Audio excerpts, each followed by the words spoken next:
Hello, this is John Gerard, founder of the Institute of Financial Independence and chief storyteller, with just a quick thought today. One of the things that's just come across my desk that constantly frustrates me in our industry is we battle with clients that are reluctant to pay us for our advice. They constantly believe that they can do better by going out there, picking up a magazine, listening to a radio show, or watching TV and Susie Orman, and they're going to have all the information they need in order to manage their most valuable asset, their family's safety and security. And it always puzzles me, so I've tried to want to give a little bit of an analogy in today's little blog on things that you can use with the professional that you're dealing with when you bump up against this thing and this reluctance in our industry. For example, the teacher, the college professor that believes they can do better than paying us for advice, or believe index investing will outperform everything else, and use all of that comparison.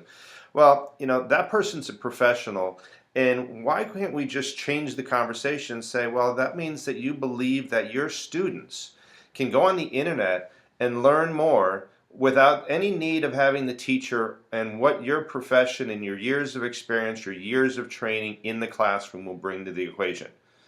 Maybe that'll change that conversation where that teacher will start to see, well, maybe we should use a professional in that industry. But it continues to frustrate me. If the car breaks down, we go to a mechanic, and we go into a mechanic's office. The first thing they're going to do is sign a piece of paper and say our minimum hourly wage for us to investigate and figure out what's wrong with your car is X. We agree to it, we sign it, we let that professional take care of our car. When our air conditioner breaks down, this is the best one. You call the local plumber, and when you call the local plumber, the first thing that happens is the secretary gets on the phone and said, Mr. Gerard, I'd love to send someone out to your home to diagnose the problem with your air conditioner, but I just want to let you know that it's a $187 service call for us to send someone out, and can we have a credit card to put that on before we send somebody out? Of course, they send somebody out. First thing they do, that salesman, which I call him, not the repairman, goes down to the basement, comes back up and says to you, you know what, that air conditioner is 20 years old, it's inefficient, we need to replace the whole thing, it's an $8,000 new air conditioning system. Well, I call the repairman, all right? But again, the plumber's smarter than we are in our industry. They understand that. If you go through a divorce, you're going to hire the best professional divorce attorney to represent you. If you have cancer, or you have a heart attack, you're not going to pick up the local medical journal and try to read and figure out how to self-diagnose the problem and how to take care of that. And of course, you're not going to do surgery on yourself. But in our industry, what's really frustrating is people believe that they can go it alone. The old concept, low-cost index investing is the best place to invest. Well, if that may be true if you hold an investment stagnant for 20 years. But at the end of the day, if you don't believe it, and where do you get that information? You can go buy a book written by the founder of index investing that can give you all the positive aspects of why that is the best place and the best way to invest. Well, a recent article by John Reckenthaler, in Morningstar, titled The Myth of the Dumb Investor, highlighted the discrepancies in that conversation. He said, although index fund investing might be better over the long run if you hold an investment for 15 or 20 years, and when measured against the typical return in a respective asset class, but the problem is investors don't buy typical funds. They usually are buying above average funds. And if it's professionally managed, most investors don't hold that same fund for 20 or 30 years.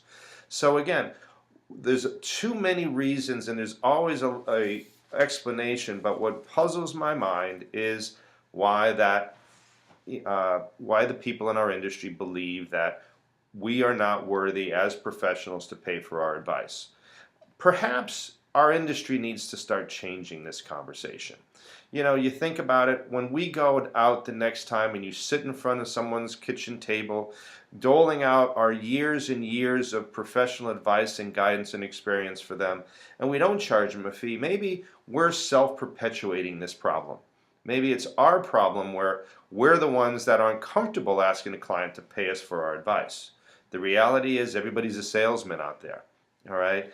Lawyers have to sell their services. Doctors have to sell their why you need this operation. Everybody's a salesman. But perhaps if we want to become treated as professionals, It's our job and our obligation to change the focus of the conversation and get people to understand that we are professionals in what we do. And if you want us to take care of your most valuable asset, your family's health, wealth, and security, and let us share with you our experience in understanding and educating you on how all these products and services work, then maybe it's time that we as an industry stop doling out good advice for free. Thank you. This is John Gerard, founder of the Institute for Financial Independence, and I hope this little blog will help you be able to charge your clients and show them that we are professionals in our industry and we are worth the time and effort we put in to solve your problems. Thank you and have a nice day.